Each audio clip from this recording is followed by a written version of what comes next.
We got the rock and the stove. I'm gonna move Byron in just a bit, give Byron a little more room. Making out, Hi, Lee. running around. I was out. I didn't have enough time to go home. So whatever I was doing in between. So I was like, I have to come. It's okay. I didn't have sneakers on. Good. Yeah, they did a nice summer. Skippies. Oh, Jalen. One over. Do you want? All right. How are you? How are you?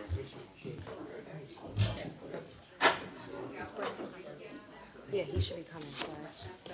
Well, he Not yet. comes straight from work. Yeah, some of them. I'm been very busy. Yeah. Baby, business, my aunt dying. It's running right now.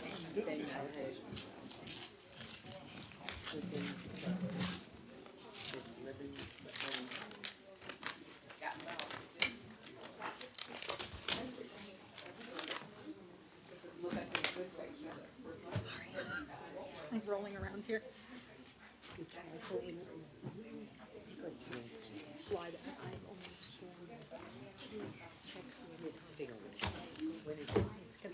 Yeah, because of the wood. Yeah, and then you'll try to move and you'll just fall over. Feeling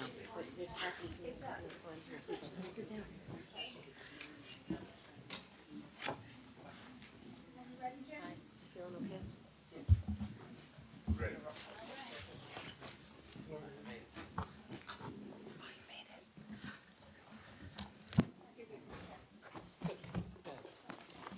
Good evening, everyone. Welcome to the Board of Education's workshop this Thursday, October 9th, 2025. I'd like to ask everyone to please rise for the pledge.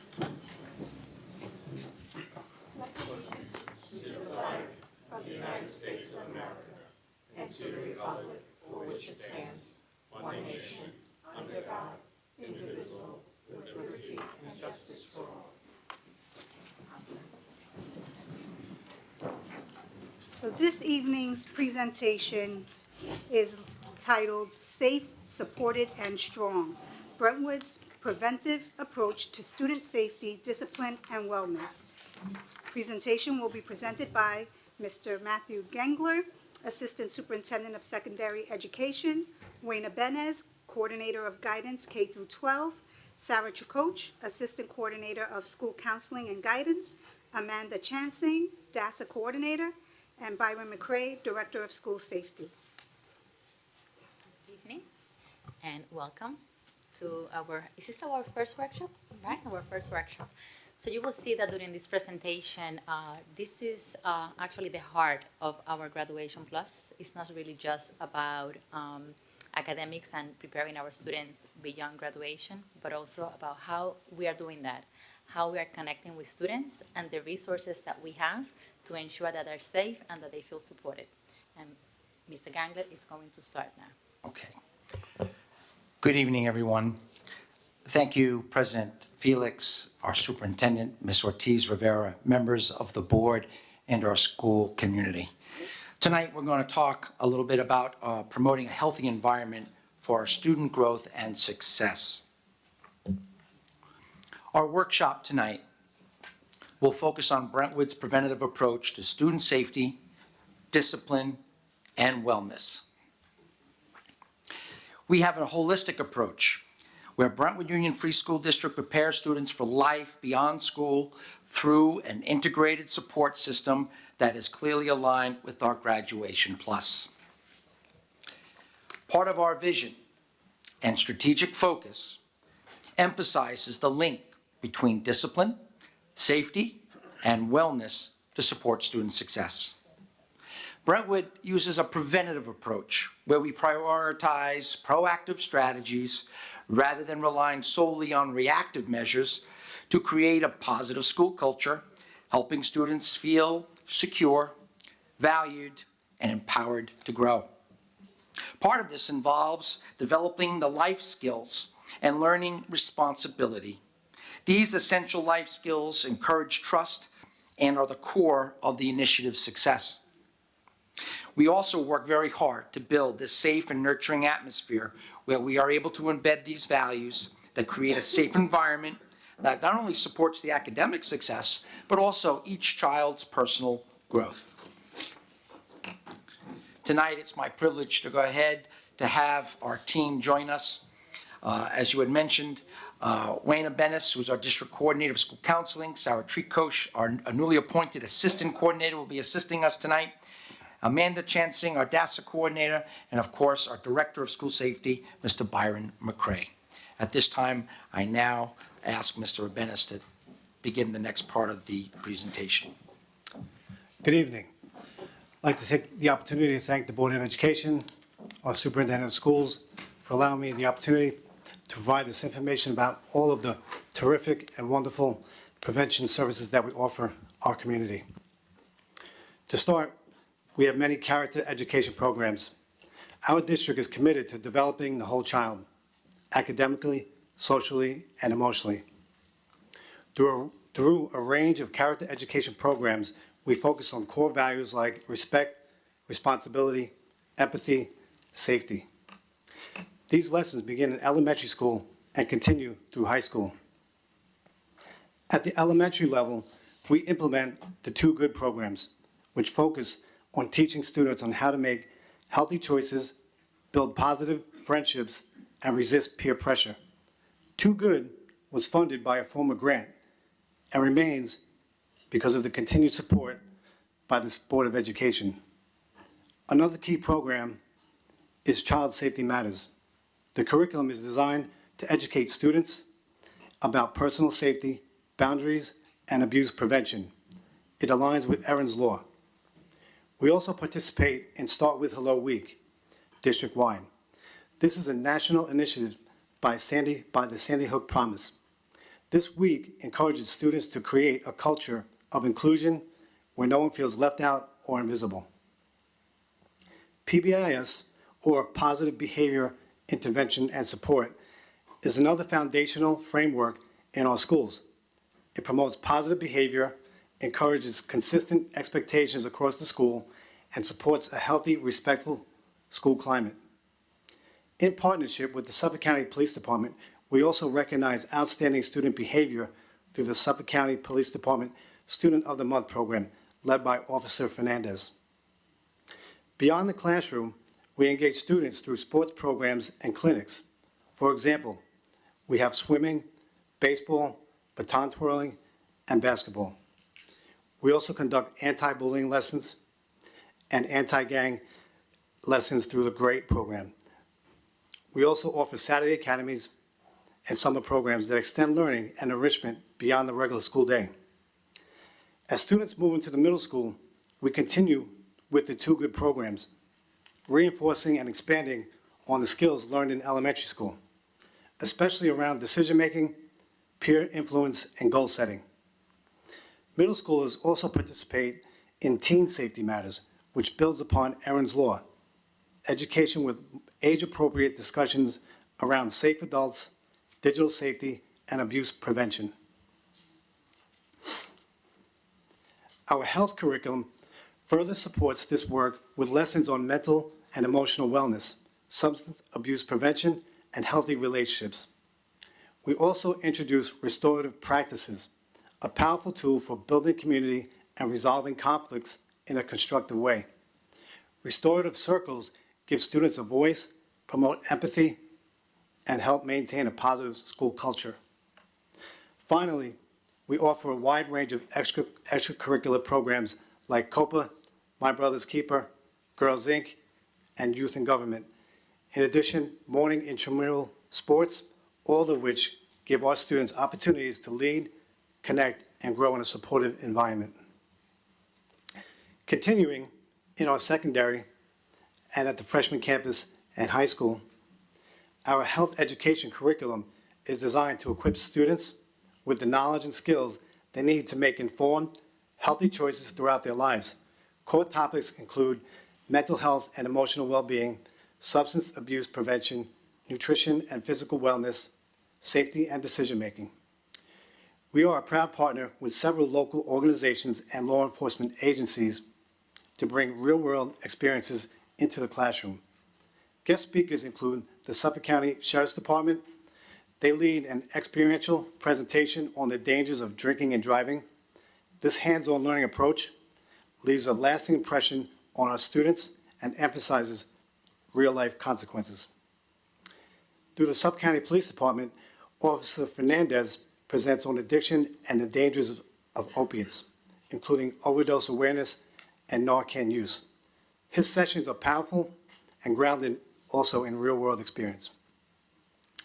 We have partnerships with the Phoenix House and Outreach House that come in during some of the health lessons and provide education and outreach services focused on substance abuse treatment, prevention, and recovery support.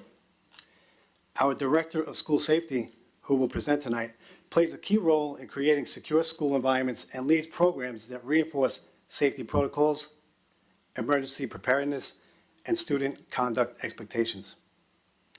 We host assemblies focusing on the dangers of vaping and substance abuse. These programs are tailored for grade level appropriateness and often include guest speakers, testimonials, and interactive components. Our social, emotional, and wellness counselor pushes into classrooms for lessons on mental health, substance use awareness, social emotional learning, and the power and impact of social media. In addition, we have a human trafficking youth education counselor. This counselor provides classroom-based lessons to raise awareness about trafficking, personal boundaries, and safety in digital spaces. We have a healthy dropout prevention program.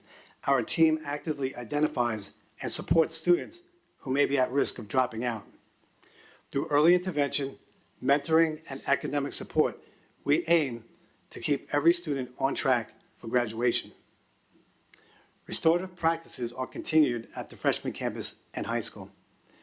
We are building a culture of accountability and empathy through restorative practices. With over 100 clubs and athletic teams, students can find their place and connect with peers who share similar interests. From MBK to Girls Inc. and many other activities, we're committed to offering meaningful opportunities that build confidence and community. Next slide. Brentwood has never had such a robust and dedicated team of support staff across the district. Thanks to the vision and strong belief in our mission, this Board of Education truly values the whole child. As a result, we are able to offer a wide range of vibrant, impactful services that support our students' academic, social, and emotional well-being. As I stated earlier, we've added many special area support staff, and having these specialized roles reflect Brentwood's commitment to supporting the whole child. By providing these wraparound services, we ensure every student has the tools, support, and relationships they need to thrive. For example, recently, one of our wellness counselors was working with a student struggling with addiction, possible trafficking, and gang involvement. With the guidance and consistent support of the counselor, the student was connected with the Outreach House for inpatient rehabilitation. She entered treatment, she maintained sobriety, she graduated high school, and is currently in a technical school. This is just one example of how our counselors play a life-changing role in helping our students overcome adversity and build a hopeful future. To support our families and broader community, we've established a Family Welcome Center, a hub for connection, information, and access to critical resources.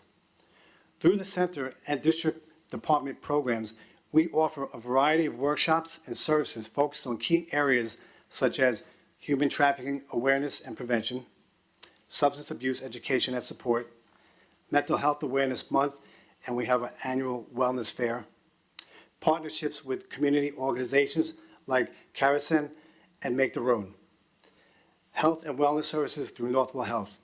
These collaborations help us ensure that families feel supported, informed, and empowered to navigate challenges and access the care they need. While our in-school supports are strong, we recognize that some students require more intense or specialized care. That's why our counselors work very closely with families to refer students to external counseling resources when needed. Some of our trusted partners include the Outreach House, PM Pediatrics, DASH, and Family Service League. Thank you. Now I'd like to turn the microphone over to Ms. Amanda Chancing, our DASA coordinator. Thank you so much. Thank you. Thank you so much, Wayne. Good evening, everyone. Thank you to our Board of Education, President Felix, Superintendent Ortiz Rivera, and our community. Thank you for this opportunity to share what we are doing through our DASA office. This is the heart of the work. Everyone is going to speak to that here. We are supporting health, safety, and well-being of all of our scholars. My role as a DASA coordinator, district DASA coordinator, is to focus and ensure every student is able to learn in a safe environment where they are valued, they know that they belong, and they're able to thrive. Our why is grounded in our core belief that every student must be empowered to know their strengths, their preferences, and their interests. To truly thrive, our students must learn about themselves, their peers, and their community. At the heart of this work is the I am and we are. I cannot be who I truly am if you're not able to be who you are. And this is the foundation of our student-facing opportunities. Well-being begins with listening to our students' stories, teaching them to listen to each other, and knowing their community. Everything we do is with intention. It's planned to center belonging, dignity, and connection. Thank you. For our student-facing work, our student workshops are intentionally designed, and they're not designed by an outside organization. They're intentionally planned for throughout the work with our restorative coaches, myself, and our teachers. I'd like to take this opportunity to thank all of our 6 of our restorative coaches. This work could not be done without them. As I go through this, you're going to see what they are doing. Their partnership and dedication is unwavering, and I'm truly blessed to be part of their team. With the work that we have been doing together, as you see here, we have grade 8, The Power of Words, exploring history, responsibility, and what it means to be an upstander. Then we have, last year we started with grade 8. This year we've built it out. So we have grade 8, grade 7, and grade 6, and we're hitting our elementary schools as well. So grade 8, The Power of Words, grade 7, being an upstander, focusing on empathy, building stronger relationships, and creating community. And then we have grade 6, building a kinder community, encouraging students to shape safe, welcoming spaces together. And to add to this, another layer of the work that we're doing is Devon Speaks Up. So Devon Speaks Up continues carrying the sense of belonging that they developed in elementary school, and they take this learning into middle school. Devon Moore is a local community member and an upstander advocate who, through his personal experiences, wrote his book, Devon Speaks Up. And he will be directly speaking to our students. I think he's going to Oak Park first on October 20th, and he'll be speaking to students there in every grade and taking them through the Upstander Pledge. We also have Teen Safety Matters and Child Safety Matters, as Wayne touched upon, and this is part of Erin's Law. Through my work in the DASA office, I'll be leading the 8th grade workshops with our partner Karen Lemp, who we have a grant to do work with their organization. And with that, Power of Words, I'll give you a few examples of what this has looked like in our schools. So here you see our 8th graders participating in both the Power of Words workshop, and our 5th graders, they went through the Empathy and Forgiveness workshop, And now we have all of our freshman students that have gone through the Power of Words workshop in the freshman campus. When we think about how important it is to be an upstander, I'd like to just give an example. Out of 100 students, 85 of them will be bystanders. So out of 100, 85 will be bystanders. This is the group we're trying to tap into. This is the group that we're trying to enable them to advocate for themselves. So when students understand the power of their words and actions, they begin to shape their school climate and culture. They become advocates. They can teach about belonging, accountability, and agency. So here you have an example of our students working with Devon and myself and a restorative coach coming up with their own affirmations. So these are the Upstander Peer Mediation Clubs. And this is something new that we're bringing. And through the work with Devon, our students are trained to be peer mediators, model inclusive behavior, and build stronger and safer school communities. This program amplifies student voice and leadership and aligns with our Graduation Plus. It empowers our students and gives them a growth culture.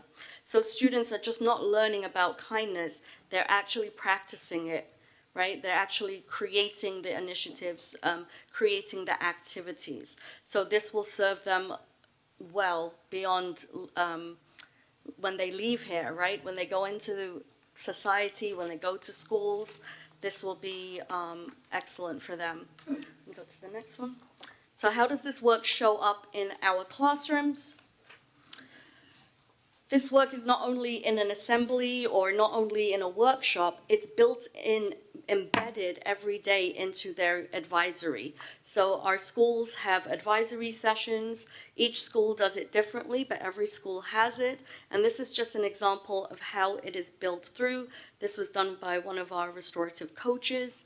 And you could see it's very intentional. It goes through all the subject areas. When students engage in identity work and SEL experiences, they are more present, more engaged, and more connected to their learning. They don't see it as something other. They see it as something that belongs to them. So this creates another layer of trust, safety, and belonging. And finally, what does this work look like with our faculty and staff? So here, to sustain this work, we are to ensure that it lives beyond any single initiative. This is more than an initiative, it's who we are, right? It's the heart of what we do. We invest deeply in our faculty and staff. Through our partnership with Paul Forbes, all administrators and educators engage in personal and social identity workshops that create space for reflection, empathy, and connection. Every session ends with the Where I'm From poem, which sets the tone for powerful conversations about identity, belonging, and shared responsibility.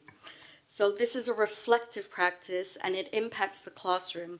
Teachers deepen their own understanding of students' strengths, challenges, cultures, and aspirations by thinking and reflecting about their own. And then they bring it back to the classroom and they design identity-affirming lessons and create classrooms where belonging is the center of learning. This is directly connected to Graduation Plus and our strategic plan to know our students, to teach to what they know, and to design the lessons that connect to real-life experiences. Our work with Paul Forbes connects directly to the safety and well-being of our students. As you can see from what we've all shared, our students' well-being and safety are intentionally planned for and embedded in everything we do. And to continue our presentation, I pass the mic to Mr. Byron McCray.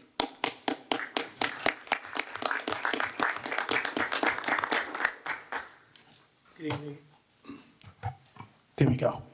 Good evening, Board President Eileen Felix, Superintendent of Schools Wanda Ortiz Rivera, board members, cabinet members. I'm basically gonna go through some of the things that we've done in the district and what we're doing in the district. I want to start off by thanking the board for the increased security presence in the school district.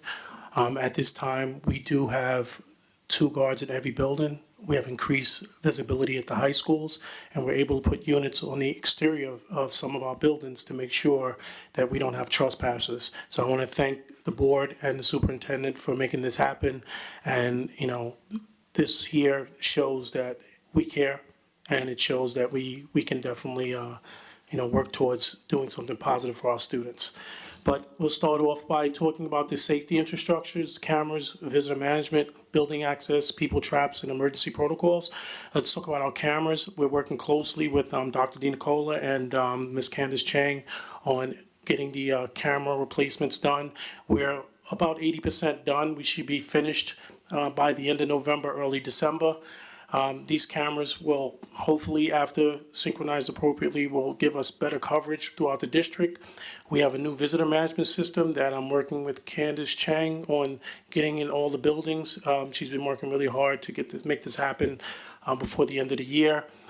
Building access, it's going to remain the same, but you know, the same rules, and Dr. Vincent Leone created policy for our visitor management that we work together on, and it's a great policy. They'll assist with the people traps, which the old school man traps that they call them, but now I call them people traps.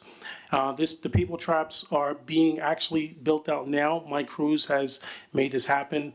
Hopefully we'll have most of them done by, you know, end of the year or early next year. So they're actually installing them as we speak. So this is a great thing. 50 to 60% of the elementary schools are already done. So our emergency protocols, I'm happy to announce that every single school building in the school district has been trained in the emergency management protocols that's required by the New York State Department of Education. This right here will help that with consistency across the district, where everyone will have the same definitions and understanding of our emergency response protocols. Now, random searches. We're doing our random safety searches. These searches are non-intrusive and they're very quick. We do them randomly. We pull a bus every morning. We do the random searches, and the kids are not late for class, and it doesn't interfere with the educational process. The expanding our safety audits, what we're going to do is we're going to start sending out our SACRO unit, our student and community relations officers, to do more evaluations of our school buildings, make sure they check for blind spots, see if we have anything that, you know, could possibly bring some type of intrusion, or someone can enter the building where sometimes we have a garage door left open from the exterior. They'll make sure that these things are not happening in the district, so we'll do more audits. Community communication. What we've done is, by reaching out to the community, we opened up a forum to do school safety training, which they get their security guard license. I'm happy to say that we only have one opening. We originally had 26 openings. After this training, we have one opening, and we do have multiple sub-positions open, but I'm just happy to announce that we've filled the gap in getting our buildings covered. So by the end of this month, after this board meeting, we will have only one position available. So and that's a beautiful thing. So we didn't just train the community, we also train our seniors in the school district. Our seniors, some of them don't want to continue their education after high school. So we are helping them, you know, get a license in security where they're employable. They'll be able to go out and get a job in the security field. And even the ones that do want to go to college, they can get a part-time job and work in the security field to supplement their education. This is going to be done. We're going to start doing this. And also, this is part of the Graduation Plus, which, you know, helps out our students and the community. So also I wanted to discuss, next screen. So let's review our district-wide safety drills and incident response improvements. This is a new initiative that we started working on last year when Wanda said that she wanted to, sorry, Ms. Wanda Ortiz Rivera, Ms. Felix, I apologize. Right. I apologize, everyone. Right. I apologize. So we created a fire safety team.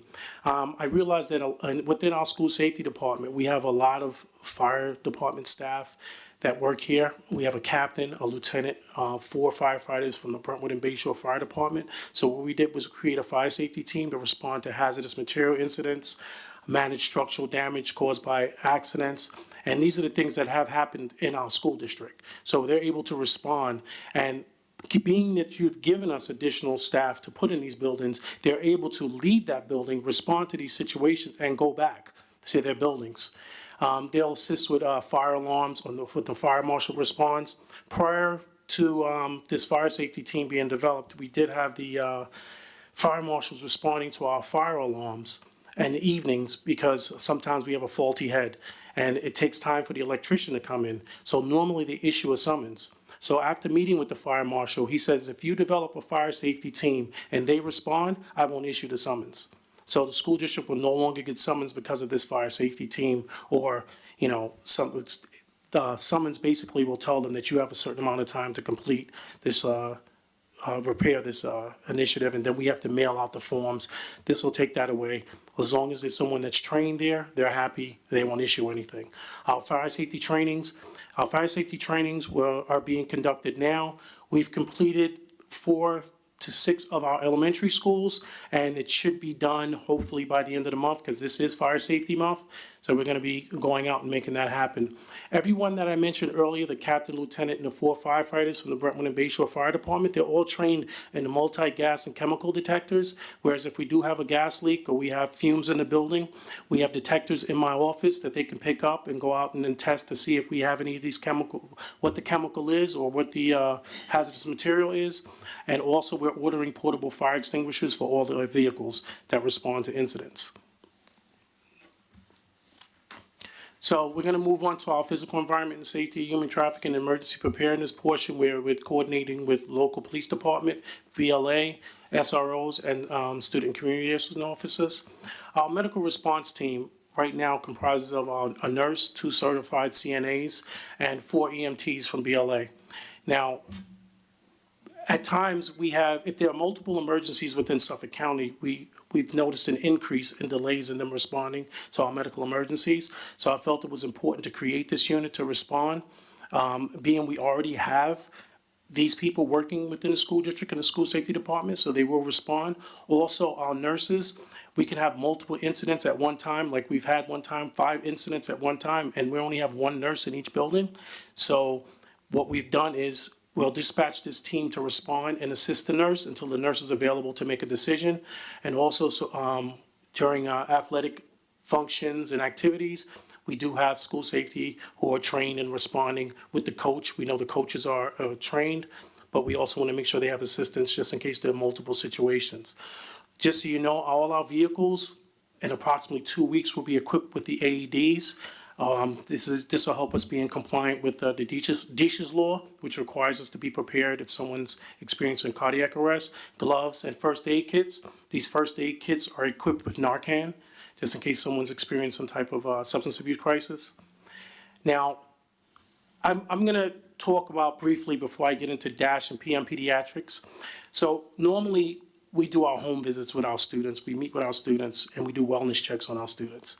And sometimes they don't meet the threshold of DASH and PM Pediatrics. Let's say they're constant weed smokers or they're basically vaping and stuff like that. So we had to find an alternative because we couldn't, some of the parents are constantly complaining and they're telling us, listen, we need your help, we need your support. And we're responding to their homes because the administrators in the building are concerned about the welfare of these children. So when we go to their homes and we're doing a welfare check, what we've done is we started using EAC Network, which I just visited their facilities last month during the day. And EAC Network, next screen, they have multiple programs that we've been using. And like I said, I've only sent 2 people there, but it seems to be successful. This program called AFW, it's Alternative to Youth. I use it mostly for their substance abuse counseling, mental health services, because they do the same thing that student and community relations officers do. They do home visits. They're available 24/7. They assist families in goal setting, and they also connect families with some type of social services, which assist them in whatever they need in the household. So this program is, like I said, I've only referred 2 students there, and they're doing great. They're working on their vape. They're not vaping, and it's important. And these students, you know, with the assistance of the superintendent, she makes sure she stays on top of me. Did you meet with this student yet? Did you check on this student yet? And I appreciate that because she keeps me on my toes. So I do, but when I'm speaking to these students, it's important because now they're taking part in their educational plan. And they say, this is what I want to do, and this is what I need. And I'm saying, okay, you're picking this, and if they make that decision, they're going to continue to push forward with that decision that they made. You know, yes, we're coaching them into doing it that way, but they say, this is what I want, we give it to them, and then they follow through and their grades improve. And because of what we're doing and meeting with these students one-on-one and doing these wellness checks and making sure they're okay at home, it's helping with their education. Next screen. This is another program that EAC Network uses. It's Chance to Advance. I didn't get to use this program yet, but it does work with students who are 8 to 21.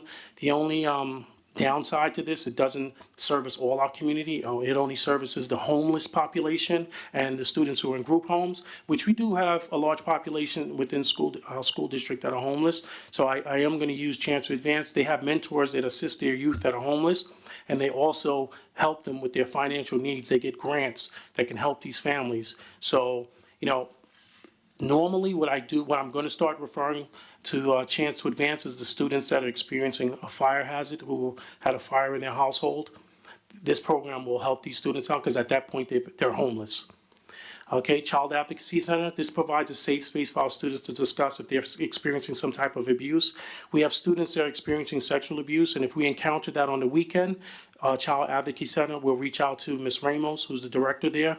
She's the person that will open up her doors. The police officers can deal with the student in that facility. It's a safe space. The students feel comfortable there. They have televisions, comfort areas, and these students, you know, are willing to discuss certain things with whatever CPS workers or the police department.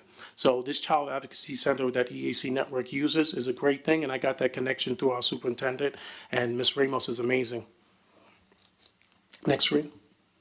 Oh, sorry. Next screen.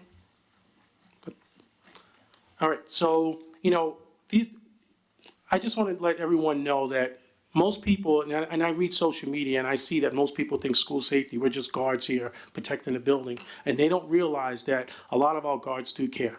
Okay, so they will take the time to sit down and discuss things with these kids, our students, and assist them as needed. And thanks to, you know, my partner, Michael Rodriguez, who's very resourceful and helps me out a lot, especially on the IT area of it and very computer savvy, and Dario and Andrea and Darrell, who's new to the group, they go out and do a lot of these home visits while I'm trying to, you know, work and increasing our resources for the school district and helping our students. Also, you know, I want to thank, you know, Mike Cruz, and I have to thank him because this morning we had a situation that could have heavily impacted our school, and he handled it very well. So it's a team effort between IT, our buildings and grounds, and school safety. And we don't just, yes, we provide resources, but we have to make sure that our buildings are equipped and our IT systems are equipped to keep our students safe as well. So I just want to give them a shout out.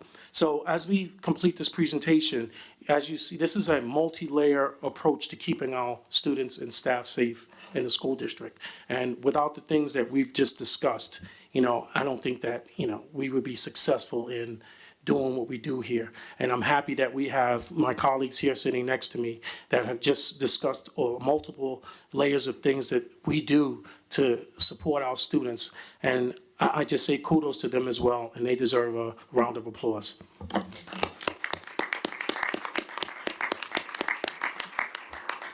And I just have one thing before closing. I want to thank Matt for organizing my school, fire safety trainings and safety trainings, because this is a difficult task, and this year he got to experience it. Thank you, Byron. You know, one of the other really remarkable things that sets Brentwood apart, I think, from a lot of other communities is the relationship and that connection to who we are and where we live. Last night, we had a wonderful back-to-school night at the high school, and we had a response. We needed EMT, and they came and were able to take care of a situation. And I apologize for not getting their names, but the two EMT responders that were there called and checked in. Is that what it's called, Brandon, when you call supervisor and you check in? And they said, we got permission for another 30 minutes can we go say hello to our teachers that we used to have? And I was like, yes, you can. And it just speaks to that relationship that here they are, successful, saving lives, doing their thing. They're back in the high school. And what do they want? They want to reconnect with the people that interacted with them when they came through here. And so I think that's just a great testament to what we're doing. And it made me very proud. So I apologize for not having your names, but a shout out to the guys that came last night to Brentwood High School. And so in closing, yes, it takes a village. There are so many other folks that are part of this equation, both with our teachers, our monitors, our nurses, our administrators, everyone that takes an active role in keeping our kids safe.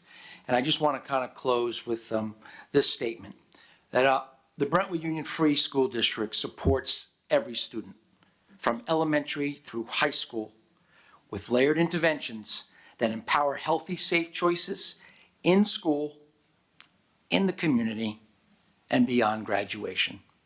We thank the board, the superintendent, and all those here who make this possible every day. Thank you to you.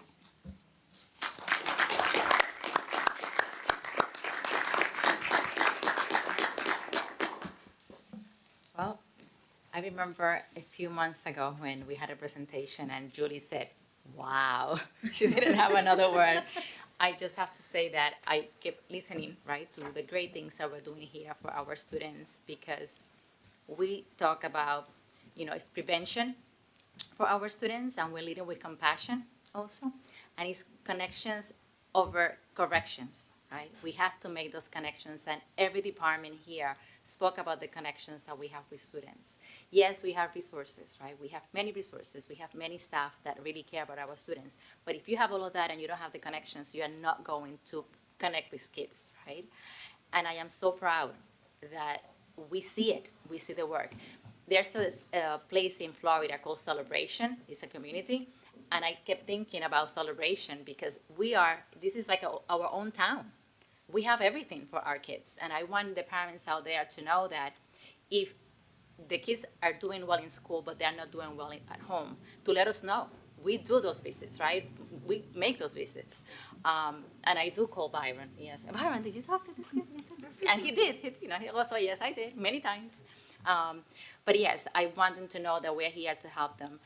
One of the areas, as you mentioned, and today we received an email, you shared with me an email about a new initiative that New York State has for students that are vaping. I didn't get to read everything yet, but apparently the New York State has a new program for our students. Last year, I believe we had across, I think it was 56 cases or something like that of students using vapes, and who knows what is in the vapes, right? Sometimes they have drugs, sometimes they don't have drugs. I don't know much about vaping, but I know that they had that. And we are not just suspending students. It's not about that. It's about what is it that we're going to do to get them back here and to learn, help them understand that it doesn't work. You shouldn't be vaping. There are other great things. You offer many great things here, as you saw, all the sports and after-school programs that we have to ensure that you are competing in high school and also preparing you beyond that. Once they find their why, they don't need to vape, right? So with those cases, like I said, they're not just stay there. We always try to help, and that's exactly what we were trying also to show here, all the resources that we have for them. And thank you for the vital work that you do. It's not just, for leading this vital work. It is with compassion that you're doing it.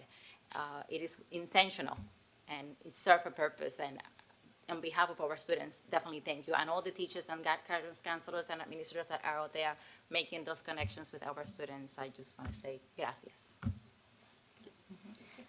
I think this is what sets Brentwood apart, right? It makes us truly unique. And, I know I've had conversations with many of you and with the board members and with Wanda about how the media portrays Brentwood to be this scary place of, uncertainty and mayhem. And, we're not much different than any other communities. Many communities and school districts are suffering the same plagues that we are, with the children vaping and, social media bullying, But I think we've found a way to come together collectively as a community, as a district, to find ways to provide assistance to not only our students, but their families, right? We're all trying to educate ourselves in every content area so that we can make better decisions as a board, as a superintendent, as leaders in this district. Not to say that other communities don't, you know, and I'm sure many of you know that this district, there is a measure where we have to report instances of when we catch students with vapes, or when we catch them with a weapon, whatever that may be. We're obligated to report that, and we do it honestly because we have nothing to hide. The shameful part about it is, and I'm not going to name names, but there are other districts who do not report their stats appropriately, right? Because they don't want that stigma for their communities. They don't want to be known that perhaps they may have a greater issue than Brentwood does. Imagine that, right? But we're doing the honest thing so that when these articles come out and our families are now aware, we're telling you this is what the data shows. This is what we're doing to try to mitigate those instances. And, you know, and I'm proud of that. We know that one student caught with a vape is too many, right? We know one abused child is too many. One student caught with a weapon is too many. But we're obligated to report appropriately, accurately, and honestly, and we can take solace in the fact that we know as a district we're doing the right thing. We can't worry about what other districts are doing, but it is frustrating when other districts are not reporting their instances as they should be. And then articles come out into the news to disparage the Brentwood community. And then our families read this, and then they're thinking, well, is there a problem in Brentwood? But you know what? We take, again, solace in the fact that we're putting it out there. We're telling you, yes, we know that there's instances, and this is what we're doing to try to mitigate them so that they don't continue to happen. I'm very proud of everyone here and all of our staff. It's a team effort. We're continuously working hard to make Brentwood the best district it can be. There's nothing perfect, and you know, we're trying to you know, keep that utopian society alive. That's what our school district was founded on, and I think we have been successful. There's still work to be done, and we're up for that challenge. Anything else from our board? Any questions for our presenters? Well said. Thank you, thank you. I just have to say it because it's hard to see the social media frenzy that ensues when Newsday or News 12 comes out with an article, not necessarily always based in fact, not always necessarily have the journalists done their due diligence, and it would be irresponsible of me not to say something, not to defend our school community, not to defend our school district leaders, our students. I mean, enough is enough. Pick on somebody else. Pick somebody else for a change. Yeah, I know.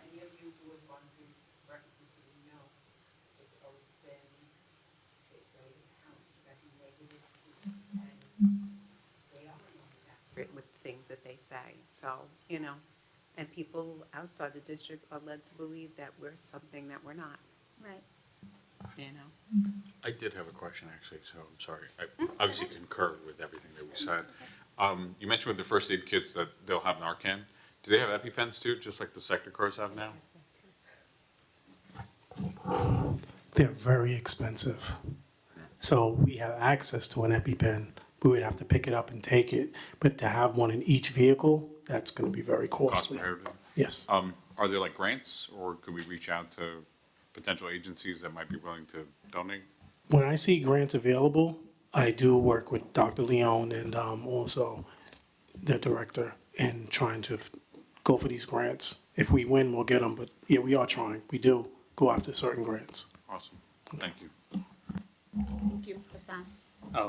I'll add in there for the EpiPens, just to paint a picture. At the ambulance, we don't use the pens anymore because they expire. So then it's really a big cost because you have a lot of them sitting around. And thankfully, a lot of people that have those type of allergies typically avoid those scenarios and they have their own. But I like to think the ambulance is responsive when needed. But what Eileen was saying, we actually had a conversation when I first got on the board, and it reminded me of it because we were talking about how, you know, students that are vaping, it used to be, just send them on a 3-day suspension, a 5-day suspension, and guess what they're doing when they're home unsupervised is they're vaping. So we, accepted that fact of, okay, well then how do you stop them from getting suspended? And I think that's like an important thing of everything that we do is that we're not just accepting it, but we're trying to figure out ways to change it. And I think that's really something that should be highlighted. I mean, I don't think it was much, but we have the vape detectors now too, that are actually multi-purpose, not just vapes, but fights and shot spotter and everything. I mean, the investments there, we're really, as a board, really into taking care of everybody and everybody's safety and well-being. So thank you, everybody. Thank you, Brandon. I think proud has been said so many times tonight, but we can't say it enough, right? I'm so proud of all of us, but I'm so proud of all of you who presented today, because I think each one of you brought a different perspective to the presentation and a much-needed perspective. And I just want to, all of you are fantastic, but Amanda, I just want to say thank you, because we don't always understand the work that you do. And I think tonight you gave us such a clear picture of what that looks like. I actually wrote in my notes, what does that look like day to day, but I didn't have to ask it because you showed us exactly what that looks like. So I think that was so helpful to me. I hope it was helpful to the community who's watching and the rest of us. And I'm just proud of all of us. And, to anybody who has anything to say about Brentwood, this is my home. So don't talk about my home because I'm going to be very protective of it. So I think we all have that sense of like, don't talk about us that way, because this is where we live. This is where we abide. And this is where we plan to, continue living. So we're very protective over it, not just the community, but here in school. We all take our responsibilities extremely serious. And we do become very proactive in making sure that all of the needs are met to the best of everyone's ability. Nothing happens by accident here. It is very purposeful, and we plan for it. So I'm very proud of all of us. That's all I have to say. Thank you. Well, it's very appropriate, Ms. Burgos, that you wrapped it up that way. Speaking about Amanda, I'd like to just give her one last opportunity to wrap up our presentation tonight. You know anything about me, it doesn't take much to make me cry. So anyway, it could be anything. So thankful for you as our board, everything you've done to support us with our restorative coaches. We have 6 strong restorative coaches right now. And to finish the night, we'd like to present to you, if you turn around at the back of your chairs, we have the I Am, We Are t-shirts. Right, may I use yours? Yes. So as I said, right, I am the individual, right? We celebrate our uniqueness, but then who are we? We are Brentwood Strong.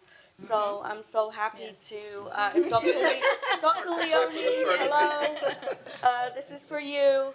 So we present this to you, and then you can write on it, right? So you can say, I am blessed, and then we are Brentwood.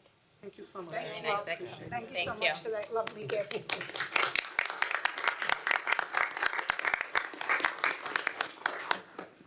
Anything else?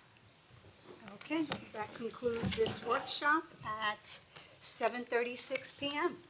Hope to see you all next week at our regularly scheduled public meeting. It's the 26th or the 16th? Yeah, next week, next Thursday. So hope to see you all then. Thank you so much. Have a great night, everyone. Oh, really? Oh, 7:26. Oh, really? That's great.